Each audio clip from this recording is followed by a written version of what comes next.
Welcome to my Madonna friends and to club members.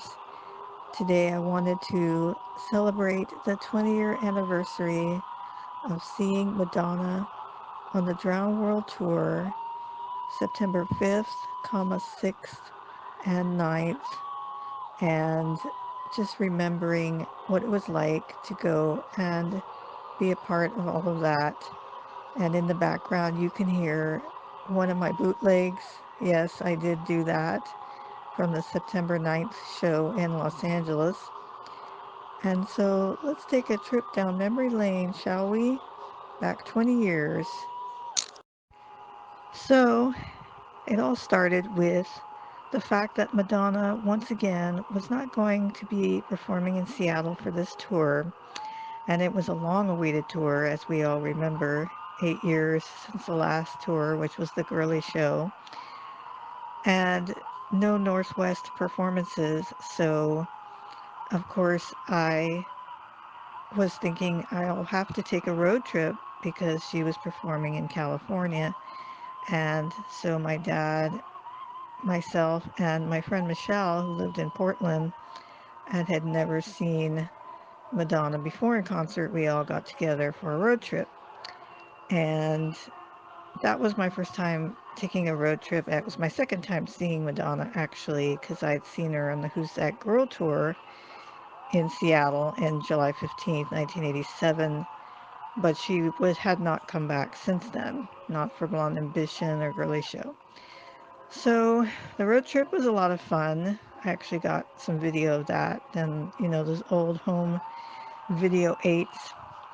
And we got there, and our first night we dressed up in the whole cowgirl look, which you can see in these pictures of us as we got ready to head out. We had made banners, and we had our seats kind of up in the 200 level. And then when we got there, my dad didn't have tickets. He was going to sit in the car, but we ended up getting seats that were just released in the 100 level, well, one seat for him, and we were in the 200 level. And before we got inside, the radio station took our picture, as you can see here, which was really cool. And we got interviewed by the San Francisco paper, just waiting in line, just hanging out, taking pictures of fans, because I had my fan club then as well. And then we got in and saw that our seats were pretty crappy on the side of the stage, 200 level, kind of behind the stage. And I thought, well, that's not fair, and the seats are released. So I went back and I thought, well, let me see what's going to happen here. So this is what I did. I went back to the ticket office, and I'll tell you a little bit more about that. So yeah, I thought to myself, okay, let's see if I have any luck here. And I got in line at the ticket office, and sure enough, actually there were released seats, and it was on the floor, and I was just in shock. I was like, I'm going to have this moment where I can actually get tickets that I never thought I would have.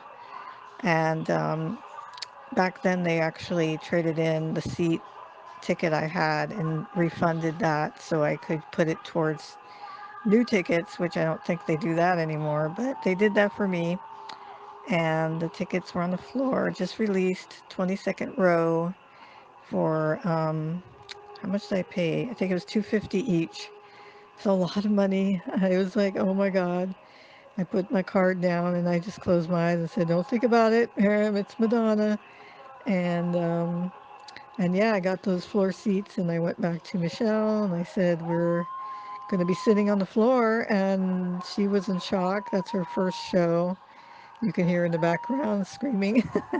And yeah, it was crazy to just be sitting there with all the floor seat people and feeling special and waiting and having our banners, and just an incredible show. I got bootleg on that one, and that audio on that is insane. I have it on CD, and the show was incredible. I actually have a photo here that I took that you can see her during What It Feels Like for a Girl. Because I also took in my 35 millimeter with no detachable lens, so I got to bring it in. And they said that was fine. So I did take a few photos, not very well, of course, but it still counts. And it was just an amazing night. So that was the first night, September 5th, 2001. So the second night was actually pre-planned. We had purchased our tickets for that in a package, and I don't even know if that's a thing anymore unless it's through Madonna herself with VIP packages. But for Drown World Tour, there was a company called ETS, and Event Ticketing Services or Systems or whatever it was, and they had these packages for the Drown World Tour in which we could pay, I think it was 200 each, maybe, for the whole thing, and it was a 100 level seat for that night. It was also a pre-party, and they were going to shuttle us over. And that was really wonderful to us. We didn't obviously know we were going to sit on the floor the first night, so we thought, wow, this will be our big one, you know, this will be our 100 level seat and have a party and the whole thing. So we sprang for that and paid before we got down there. And so September 6th, we get ready to go to San Francisco for the pre-party. We got dropped off by my dad, and it was, I think the name was Sky Bar, was the name of the club in San Francisco that we went to. You can see us here posing in front of the Madonna poster. We had our Desperately Seeking Susan outfits on and homemade jackets, pyramid jackets. So we were ready for this show. And I remember going in, and the minute we got in, everyone just loved our outfits and we got free Madonna posters just for dressing up. And then they pulled us on stage to do a Madonna performance, just impromptu. And I don't sing, so I gave Michelle the microphone and I did my little dance, and I kind of danced around her and made her sing. So, and we got another couple posters for doing that. So that was really cool. The party was awesome. They had other prizes and Madonna videos playing music all night to dance. Well, not all night, but until our shuttle was ready. So we enjoyed the party atmosphere. Finally, it was time to head out, and they called us all to gather our stuff and get ready. And the van was outside, and we'd made a few, obviously more than a few Madonna friends. So here's a picture of us on the van, on the party shuttle, the Madonna party van, heading to Oakland Arena. Was it called the Arena back then? I can't remember now. But from San Francisco to Oakland. Um, were we playing Madonna tunes? I hope we were in the van, but we were having a blast. The people behind us in this picture were from Russia, a nice couple from Russia who had come to see the show. So we were meeting people everywhere for this tour. It was a very fun experience to add to just going to the concert was amazing, but having this party ahead of time was even more incredible. And we made our way to the venue and got to our 100 level seats, which was just a little off center 100 level, really good seats, a great view. You always see something different at a Madonna show depending on where you sit, so that was great.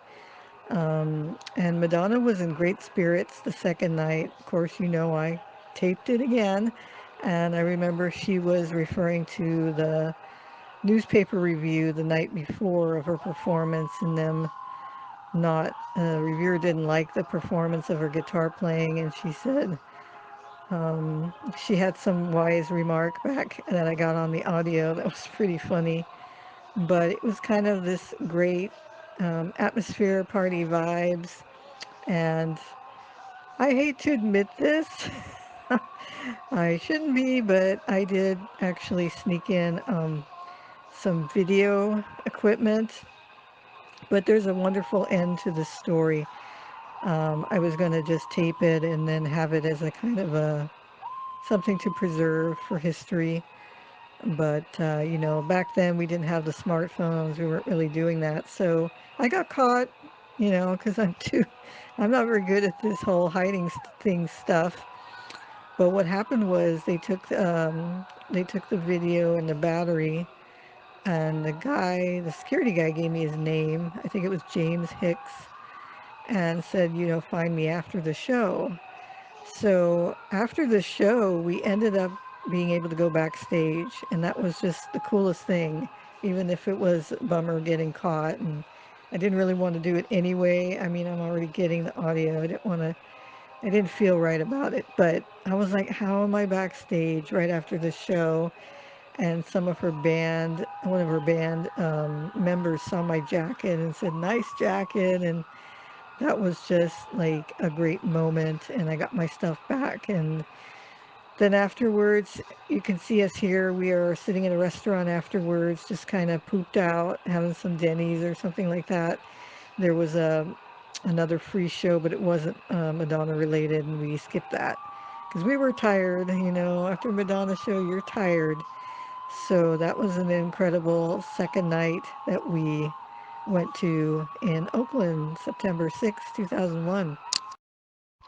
After that incredible show, we had some time in California to hang out with my dad, my family in Sacramento. We also went to Santa Cruz.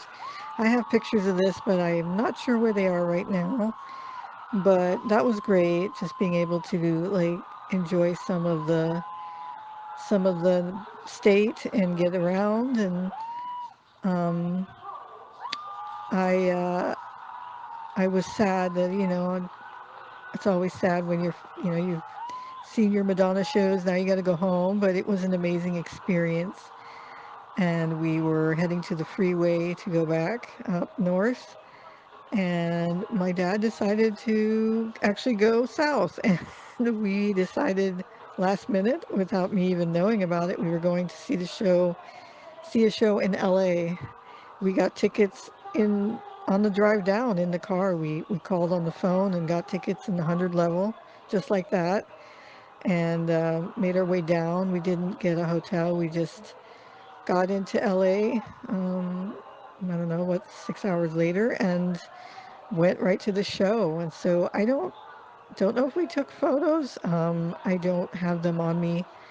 There are more photos, like I said, from other things we did, and more photos overall, but showing you the ones that I have on me right now. And it was great to see another show. You can hear the audio in the background that I taped from the September 9th, 2001 Los Angeles show. It is the last show before a very sad, 20 years anniversary. And it's always painful for me.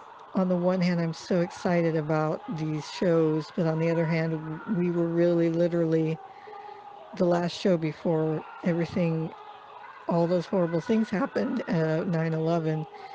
And so it kind of has this, it's a difficult memory because I'm listening to this right now, and we were still in such a good spot, in our world, in our country and everything. So much respect and love and memories of all of those that we lost, all of those that were so brave and were there for the people, went into the buildings, all those moments we saw on TV. I was not in New York. I was not a part of it in that way, but we all felt that pain. But this was the last show, September 9th, and we went. It was just like a check it out, and then after the show was over, um, we just started driving. We didn't stay anywhere, and we drove all the way back. Dropped Michelle off in Portland, and dropped me off in Seattle, and that was the 10th when I got home. The night of the 10th. And so I was pretty amazed with the whole experience. That I went from thinking I'm just going to sit in the 200 level and then the 100 level to floor. and the parties and meeting other fans and then the surprise show.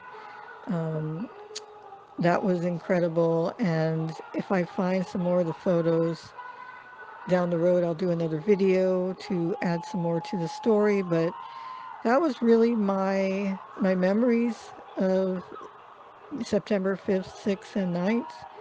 20 years later, it's always a special moment to listen to these audios and remember the memories. So thank you so much for coming along with me for this. It's a longer video because there's a lot to say, um, but I would be so happy if you will give me a like, comment. What did you think of the Drown World Tour? Did you go?